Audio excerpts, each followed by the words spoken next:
Magandang tanghali sa lahat. Tayo'y dadako naman sa talakayan patungkol sa digmaan. At bago tayo magsimula, tayo manalangin, Pastor Richard. Okay. I worship you, Abba Yahweh, sa iyong karangalan sa araw na ito at ang lahat ng aming pag-aaralan na may kinalaman sa mga bagay na nangyayari sa panahon na ito. Inyo pong bigyan kami ng patnubay sa pamamagitan ng kapangyarihan ng kaalamang mula sa banal na Rakakadas. Iyo po ang karangalan sa araw na ito, sambahin ka sa pangalang banal ni Mashiach Yahushua. Yaman. Yaman. Okay, magsimula po tayo. So, ang topic natin, you will be hear of war and humor of war in the various places. Pagkakarinig kayo ng mga digmaan at mga alingaw-ngaw ng digmaan sa iba't ibang lugar. Yan ang topic natin ngayon, talakayin. Okay, simula na tayo kasi Matthew chapter 24 verse 6. Basahin natin ang kabuuan niya. Okay, Pastor, basa. Matthew 24 verse 6. Makakarinig kayo ng mga digmaan at mga alingaw-ngaw ng digmaan sa iba't ibang lugar. Ngunit huwag mabahala, sapagkat ang mga bagay na ito ay tiyak na mangyayari, bagaman hindi ito ang katapusan ng mundo. Okay. So, ang sabi ng scripture, sa original scripture, o Tanak, na tiyak na mangyayari. Pero hindi pa wakas. At hindi pa ito ang wakas. Ito nangyari ngayon, digmaan between Iran, na dating pangalan ay Persia, at USA and Israel. Pangalan lang bansang Israel, pero ang nakatira, hindi talaga Israelita. Mga lahing ni Isaw yan, mga Edomites. Ngayon, Edomites. tuloy tayo. Basa pa, Sir. Ang dating pangalan ng bansang Iran ay Persia. Persia sa Tagalog, opisyal na binago ni Shahriza Pahlavi ang pangalan mula Persia patungong Iran noong Marso 21, 1935 upang ipakita ang modernization at alisin ang kolonyal na impluensya ng lumang katawagan. Ang Persya ay exogym na ibinigay ng mga Griego. So, ang salitang Persya ay binigay sa mga Griego yan. Greek pala ang original nagbigay niyan. Mga Griego, pinangalag Persya. Lupit. Kasi binago nila noong March 21, 1935. Binago ni Shahriza Pahlavi. Ayaw Pahlavi. Binago niya Naging Iran. at naging Iran.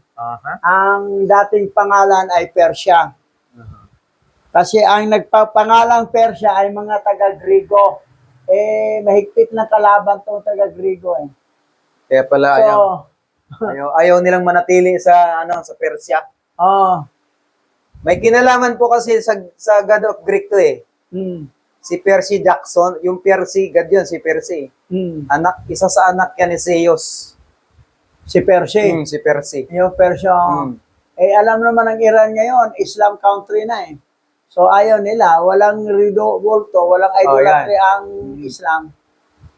Persya. So, Percy. Persy.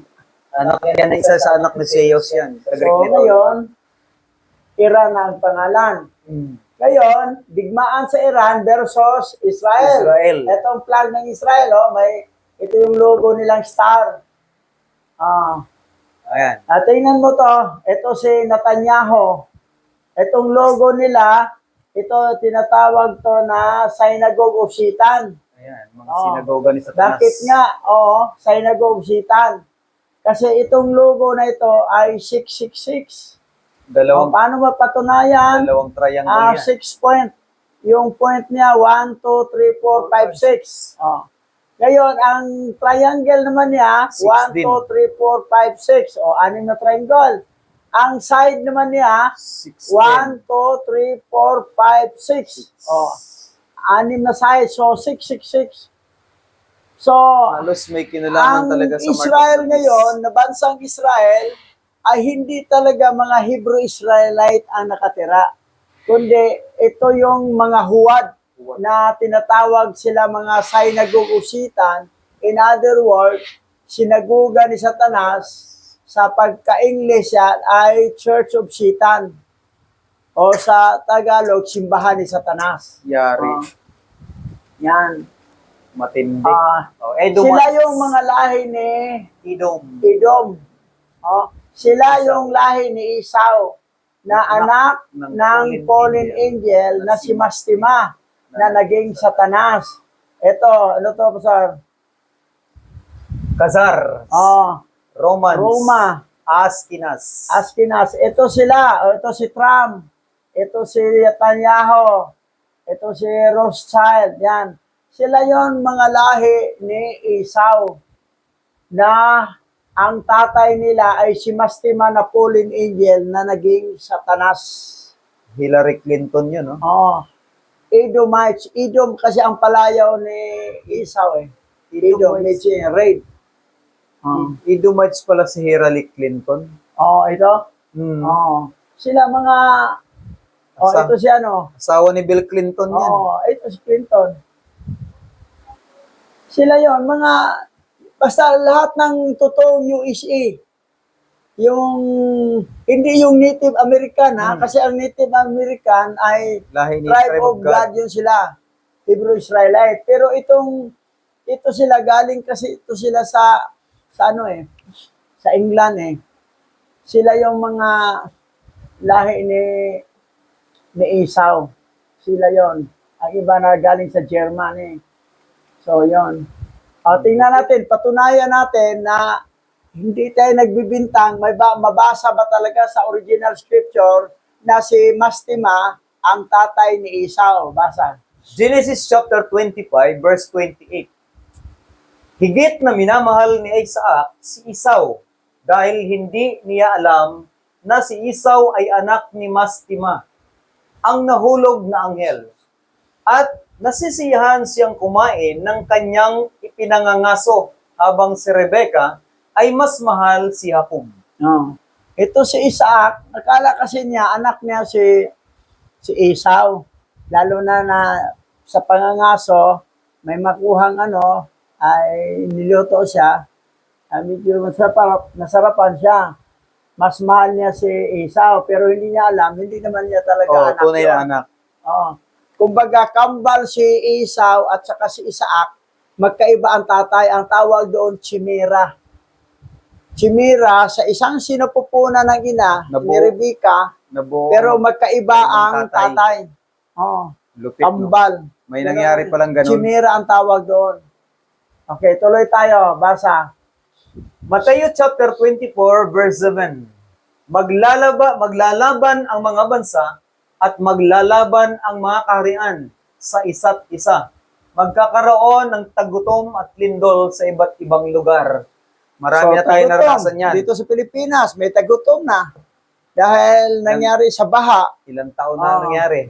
Sa ibang bansa, ganun din. Pandemic, puro walang trabaho, gutom, may Tapos, ayuda, may lindol. iba't ibang lindol. Pero, digmaan. Talagang mangyayari talaga yan. Pero hindi pa katapusan ng mundo. Hindi pa ending. Ito yung pasimula. Kumbaga sa babae pang nabuntis, naglilibor. Hindi pa ng anak. Naglilibor pa. Sa Bisaya, nagbati. Nagbati o nagpasakit. Okay, basa. Mateo 24 verse 8. Ang lahat ng ito ay pasimula ng mga kalumbayan at mga pasakit, gaya ng sa isang babaeng nanganganak or nanganganak. Kaya ng babaeng manganak, parang naglilibor pa. Naglilibor. So, ngayon, ang ating mundo ngayon, parang naglilibor. Kumbaga yung tulad sa isang buntis. Naglilibor na malapit ng manganak. Yung kabuuan ng mga taong nasa daigdig. Tuloy tayo. Mateo chapter 24 verse 9. Pagkatapos ay isusumbong kayo nila sa harap ng pamahalaan at papatayin kayo at kapuputan kayo ng lahat ng mga bansa dahil sa aking pangalan. Oh, yan. Yari. Habang mangangaral tayo sa totoong pangalan ng may likha, si Aba Yahawa, na nagkatawang tao Yahawa siya, maraming mapuot sa atin, maraming magalit. Oh. So, mapuot sila. Ngayon, kasi nakasulat yan dahil sa kanyang pangalan, kapuutan tayo ng mga tao. Oh. Ngayon, tuloy. Mateo 24 verse 10. At dahil dito marami ang maniniwala sa pangalan na ipinalit sa aking pangalan at hindi sila magkakasundo sa isa't isa. Oh, Tumpak. yan. Magkakaiba So, pangalan. Napalitan ang tunay na pangalan na Ayun. Yahawa Shai at pinalitan ng ibang pangalan at hindi rin magkasundo Hindi. ang iba-ibang reliyon. Hindi. Na isang Bible lang ginamit. Oo. Oo. Nagdidibati-dibati pa. So, yun ang nangyari. So, tukma, yun talaga nangyari. Sinabi. Ito yung sinabi ni Yahawa Shai. Okay, tuloy. Mateo chapter 24 verse 11. Maraming bulaang propeta ang mangangaral ng bagong pangalan na nagbago mula sa aking pangalan at lilinlangin ang mga tao. So, may maraming mga bulaang propeta na nangangaral ng bagong pangalan na nagbago mula sa aking pangalan. Yung pangalan Yahawa Shai, Ginawang pinalitan Jesus. ng pangalan ng Jesus Christ. So, yung mga nangangaral, yung mga Christian, mga bulaang propeta yan. Kasama tayo dati dyan eh. So, dati tayo dyan. Kayong mga Christian nanood sa YouTube channel, Kasama tayo dyan ito dati. yung scripture, original scripture to. Okay, tuloy tayo. Okay, bro. Mateo chapter 24 verse 12.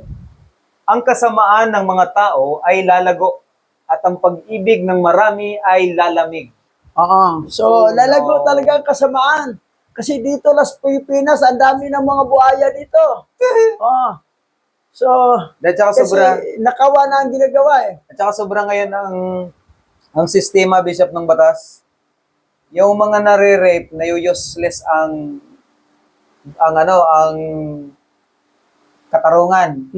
Pero yung mga drug addict, pag pinahirapan o pinatay ng mga pulis, natukhang, galit na galit yung pamilya doon sa mga pumatay sa mga addict. Na kung tutuusin, kapag mayroong napatay ng mga ordinaryong bata, mga daladalagita, ang magulang lang ang humingi ng hustisya.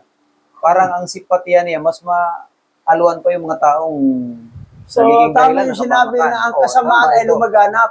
Pero mo, ang mga addict pa, ginawaan pa lang museum. Pero yung na-rape, pinatay, wala lang, baliwala. So, lumaganap ang kasamaan. Ito na nangyari sa mundo natin ngayon, lalo na dito sa Pilipinas. Okay, tuloy. Antindi, no? Mateo chapter 24 verse 13. Ngunit ang sinumang makasumpong ng aking pangalan ay maliligtas. Tama po Yan. yun. Makasumpong sa kanyang Sa pangalan ni Yahawa Shai. Yahawa siya. Yahawa. Pero yung hindi makasumpong, Bawal anak ko, wala talaga. Marami na akong nasiran, hanggang share lang ako, pero hindi ko talaga sila pinipilit. Bahala na si Yahawa ang mag-convert sa kanila kasi yun naman talagang dapat eh. Gawa ng banal na espiritu yung pagtatanim sa puso nila nung kanyang salita at pangalan. Pero napakarami din naman ang nasiran ko na binabaliwala. Baliwala. Baliwala. Ayaw nila sumumpong sa pangalan. Kasi once, isap kasi na tinanggap nila itong pangalan ni Yahawa, makakarinig talaga sila ng kutya sa kanilang mga kapitbahay, maging sa kanilang mga mahal sa buhay, na nananiwala doon sa pangalan na ipinalit sa pangalan ni Yahawa Shai. Pag kaya nang kinontra mo, ikaw ang kulto. Pero ngayon pala baliktad. Baliktad. Baliktad niya. Okay, tuloy tayo. Matthew chapter 24 verse 14. Ang aking pangalan at ang kaharian ng alahayam ay ipangangaral sa buong mundo upang marinig ito ng lahat ng bansa. At kapag nangyari iyon, darating ang wakas. Yan. So, yan. ang palatandaan na darating ang wakas, hindi yung gera. Hindi. Ang palatandaan na mahayag ang pangaral kanyang pangalan sa Sa buong mundo. buong mundo. Oo. pag maayag na, ay darating na ang wakas. Mabilis ang pangangaral ngayon sa social media. So, mabilis. So, dahil sa social media na. Oo. Kaya lang, mayroon tayong ibang mga remnant na hindi pa talaga sulit ang pangangaral tungkol kay Abba Yahawa. Kasi ang iba kasing remnant Hebrew Israelite, ang ginamit nilang scripture Oh, yung 80 ay books. yung King James 1611 na 80 King books. James Version.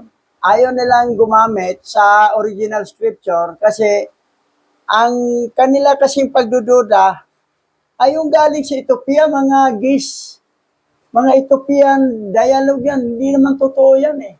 So, actually, sa totoo lang, sa Ethiopia, 3 grupo po. Meron. Isang grupo ng mga Tiwahido Orthodox Church, yung Christian. original na Catholic Church na Orthodox, at pangalawang grupo yung Yahuwah group, at ang pangatlo itong Yahawa group. Yung binigay sa akin, yung Yahawa group mo, na may mga kapareho kong apelido doon, Alima. Pero yung mga Yawa group, iba sila. Ang kanilang scripture, aman talaga nakalagay. Dito kasi sa Yahawa, may aman, may yaman. Dalawa ang pipiliin sa ending, yaman o aman. Depende sa kung ano yung pag-translate mo. Kasi original scripture, ito kasi sa Yawa group, modern na yun eh. Kaya aman sila. Tapos, yung dito naman sa Tiwahedo Orthodox Church, ay pinalitan na nila ng Amharic language at binago na talaga. Corrupted na talaga yun doon. So, yun ang nangyayari na ang sa akin, sa Ethiopia, doon sa Yahawa group. At ang lalo nag-ano sa akin, kasi may kamag-anak ako doon na Alima ang apelido. Tribe of Judah siya, pero Alima apelido niya. Pero pag Yahawa group, aman. Pag ito naman sa Tiwahedo Church, aman sila. Yung pala yung dahilan kung bakit mayroong aman at yaman na pwedeng mabasa sa scripture. Pero dito sa original scripture, sa Paleo-Hebrew, may yaman, may aman din. Pareho ang dalawa, yaman o aman. Pareho tanggap ang yaman pa nga, gusto i-capital letter yung Y, A at saka H. Capital Kasi letter para represent na Yahawa. At yung and man, represent man. yung Yahawa Shai na bilang tao. Yun pala yung rason. Pero yung sa Yawa group, aman lang talaga sila. Pati yung sa Tiwahedo Church, aman lang talaga. So, yung ibang mga remnant Hebrew Israelite sa ibang bansa, lalo na yung tribe of Judah, tribe of Benjamin, at tribe of Levi, hindi talaga nila nakatch up yun. Doon lang sila nakadepende sa 1611 King James Version na 80 books. Kasi nasa ilalim ng sumpa sila eh. Dito kasi sa prophecy, dito sa silangan, ang maghayag talaga sa kanyang pangalan na maghayag na totoo. That's why na pinagkalooban ako, dahil lalo na pala, may kapareho akong apelido sa Ethiopia.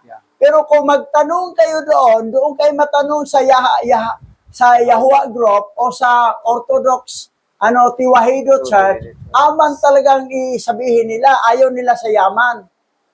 So, yan ang totoo. Yahawa and man. Tama lang naman. Tapos, yung translation naman sa Tiwahedo Church, ang Yahawa doon, Yahweh. Yahweh ang Fallen angel yun. Tapos, Nephilim. Tapos, yung may iba pa, yung God pa rin, hindi Alhayam, God pa rin. So, nakita ko, corrupted. That's why nangakala ng mga ibang remnant Hebrew Israelite na Yun corrupted yung tama. sa akin, binago ko lang. Hindi ako kumukuha na sa Ethiopia na sa GIS na corrupted o sa mga Yahuwah group. Dito ako sa Yahawa group. So, yan po ang totoo. Okay, tuloy tayo. Matthew chapter 24 verse 23. Kung may magsabi sa inyo, tingnan ninyo, narito si Kristo Jesus, ang tagapagligtas, ang pangalan na ipinalit ng aking pangalan. O narito siya, huwag kayong maniniwala. Pero dami na daya. Oh, yan. Huwag na paniwalaan yung So, pangalan. huwag Pero paniwalaan dami talagang na, malawak biro mo, paniwala. gamitin ang pangalan dito, Kristo. Oh. So, Halos lahat ng sa Tiwahido Church, sa Ethiopian Orthodox Catholic, Kristo pa rin ginamit nila, at Jesus. Kasi yun talagang matranslate doon sa sa alphabet. alphabet ng yung Na- tawag dito, yung ang Third translator kasi natin ngayon, modern. ang anong nakalagay sa sulat, tama ang pag-translate nila, pero pagdating sa mga pangalan, binago Mali. na. Opo. Oh.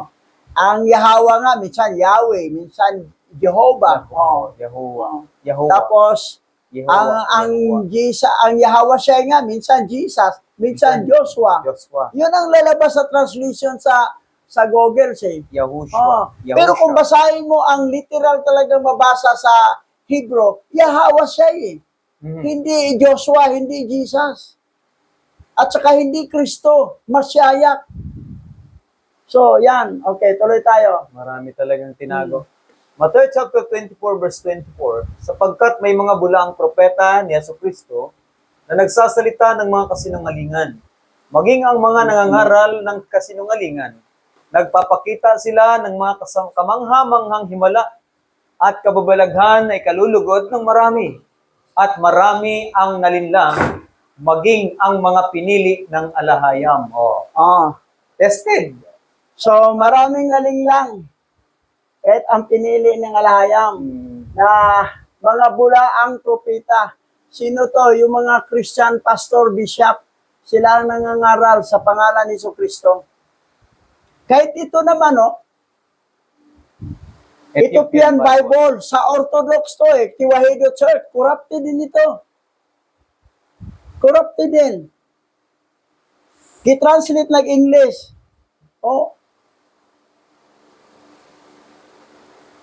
Kung magtanong kayo doon, ito ang naitanong ninyo, Ito, ay mali pa rin. ito ang isasagot nila. Ito yung sasagot nila. Corrupted to. Bible in English. Ethiopian Kasi Bible. ito ay salin ito mula sa GIS na translate nila. Ang gumawa dito ay ito yung mga Orthodox Tiwahido Church. So, sila yon. Tapos, ito pa rin, lalabas, Canon, Deuteronomy Canon of other Christian denomination, Christian pa rin. Mhm. Oo. Nag-iba lang pangalan, pero Christian pa rin. Christian pa rin kasi Orthodox Catholic nga sila Hindi sila Roman Catholic, pero Orthodox. Sa Russia, Orthodox Catholic doon ang Ngayon, ang ginagamit nila, ang original scripture na Hebrew sa Ethiopia, binago nila. At ito ang nangyari. Ngayon, sa naman, sa tawag dito, yung Yahweh Group, ganun din. So, kailangan doon sa Yahweh Group lang talaga tayo. Kailangan talaga Hebrew scripture, hindi yung na-translate na nila. Kasi hindi mapaniwalaan to sila mismo nagta-translate. Tapos ginawa nila ganon. Hindi to kapanipaniwala. Di-translate nila. Dapat ang nakuha mo, Hebrew. Original. Original Hebrew. Tapos ita-translate na natin. At kailangan ang mag-translate, marunong sa Hebrew. Kasi pag hindi marunong, halimbawa, nakalagay doon sa original, Yahweh. Ngayon, pag ita-translate mo yon, Yahweh. ang labas, minsan Yahweh, minsan Jehovah. Di palitan mo kasi Yahweh naman nakalagay doon sa original. Tapos yung alahayam, minsan matranslate God. God. Alahayam yung nakalagay sa original scripture Mhm. Ngayon, pagdating naman sa ending, ang nakalagay naman, minsan Aman, Aman. Minsan naman Yaman, Yaman. Yaman na nakasulat. Hindi mo pwede baguhin na ang Yaman gawin mong Aman. Gusto mo Aman-Aman lang. Kung dito ka, Aman-Aman lang talaga. Kung doon ka sa Yahweh Group, Aman-Aman. Pero pag dito ka sa original Hebrew, Yaman minsan or may aman, minsan may yaman. Ganon. So, yun pa ang totoo. Mabasa. Matthew chapter 1 verse 21. At nanganak siya ng isang lalaki at tinawag ang kanyang pangalan na Yahawasyai, dahil ililigtas niya ang kanyang bayan mula sa kanilang mga kasalanan. So, Yahweh siya ang nakasulat. Pero kung gamitin mo ang translation ngayon, Doctorated Bible na, doctorated translation. Jesus ang lumalabas. Pero, ano to siya? Oh, Yahweh siya. Oh, yun, yan. Oh, Yahawasyai. Yahweh siya yun eh. Kailangan kasi marunong kang magbasa. Oh, Yahweh siya, basahin nyo. Yahweh siya. Ngayon, kung hindi ka marunong magbasa dito, ang matranslate doon sa Google Translation ay Jesus. Hindi sabi, Jesus pala, hindi pala Yahweh siya. Kailangan importante marunong sa Hebrew. Pag hindi ka marunong sa Hebrew, dito ka na agad, Ethiopian Bible to, okay? Tapos na-translate na nila sa English, nako, corrupted. Corrupted. So, yan po ang totoo. Okay, dito nagtapos ang ating talakayan. Huling sabi din, Pastor. Okay. So, kung tayo po ay talagang naniniwala at hahanapin talaga natin yung dapat nating paniwalaan na magdadala sa atin sa ganap na kaligtasan, tandaan po natin na ang Hebrew lang ang pinangakuan ng tagapagligtas. Yung pangalan ng may likha na siyang magiging pangalan niya rin pag siya ay nagkatawang tao, na sinabi niya na siya rin yung ama at yung naging anak ay iisang pangalan lang. So matagal na ako sa pagiging born again Christian nung panahon, sa loob ng halos kulang-kulang 18 years nung pinaniniwalaan ko yung pangalan na nasa Bible ngayon na 66. Kapag hindi ka masyadong bukas sa isipan, halos magtataka ka, bakit kailangan mong tanggapin lahat ng mga pangalang nandoon?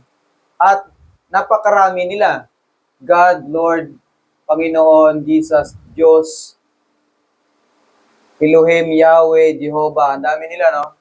Pero dito sa original Paleo-Hebrew, Yahweh ang Ama, nung nagkatawang tao, si Yahweh siya ay ang pangalan. So, di ba, isa lang. Halos, ito ang nananatili na halos napakalapit doon sa hinihingi ng confirmation. So, pag ilagay mo sa original ancient Paleo-Hebrew, walang ibang nagbabanggaan, walang ibang nag-aagawan. Kaya nga sabi ko sa lahat ng mga sinisyaran ko, yung pangalan na itinago, na pinalitan, na muling naibalik sa aming natuklasan, dahil si Bishop talaga ay marunong magbasa ng Hebrew, at guided tayo upang pag-aralan ang Hebrew alphabet, Hebrew scripture, na patunayan natin na ito yung totoo. So, yung Biblia na dala-dala ng maraming Christian, bagamat iba-iba ang denomination, ang tanong sa akin nung nagtanong, bakit kuya, hindi sila magkasundo? Iisa lang naman sila lahat. Sabi ko, iba-iba nga sila, pero hindi nila alam na iisa lang naman yan silang lahat. At ang mother church talaga, ng nanay talaga nila yan, ang Catholic, na nagdala ng Christianity sa Pilipinas. So lahat ng ipinanganak dyan, na iba't ibang klase denomination, may kanya-kanya na rin intensyon yung nagdala niyan. May sariling intensyon. Kapag siya nakatayo ng ganitong kapilya o ganitong organisasyon, siyempre magiging tanyag din siya. So si Yahweh at Yahweh siya ay iisa at ito talaga ang tunay at sulit na pinagmumula ng kaligtasan. Wala nang iba. So, yan po. Wala nang iba. Diba sabi ni Yahweh siya, naparito ako sa pangalan ng Ama, Yahweh ang Ama. Nagkataon niya, Yahweh siya. Siya ay Savior. Yahweh, dinugtungan lang siya. Kasi ang ibig sabihin ng siya, Savior. Savior, tagapagligtas. Diba? Si Yahweh ang tagapagligtas. Bakit siya tagapagligtas? Naging tao para mag-shed ng blood para sa katubusan nating kasalanan. Yun talaga. Ngayon, yung nagawa na niya yon, sa sunod balik niya ay hindi na Yahweh siya ang pangalan niya, Yahweh na. Oh. Kasi ang siya doon, Savior, nagawa na niya ang kaligtasan. Tapos Nag-shed na siya ng blood. pagbalik niya ay Wala. ano na, judgment din na sa Yan, pangalan yan. ni Yahweh. So, yan po ang katotohanan. So, hanggang dito lang kami, mga tagapanood sa ating YouTube channel, sa talakayang ito. Tayo dadako sa closing prayer, Pastor. Okay, muli tayo ay mananalangin. O Yahawa na makapangyarihan sa lahat. Sa inyo po ang karangalan sa hapong ito at dalangin po namin na inyo pong basbasan ang inyong mga salita na ito'y maunawaan ng mga makikinig at magdala sa kanila ng pagbukas ng kaisipan upang lubusan kanilang makilala sa mga panahon na ito. Hinihiling din po namin na ang diwa ng mga naligaw na mga remnant ay muling mabuksan. Sa inyo po, Abay Hawa, ang karangalan sa pamamagitan ng Banal na Kakadas sa pangalang banal ng iyong ipinadala sa amin na nagkatawang tao upang maging kaligtasan ng lahat ng mga lahi ni Adan, ang Masyayak Yahweh Shai, Yaman. O, yaman.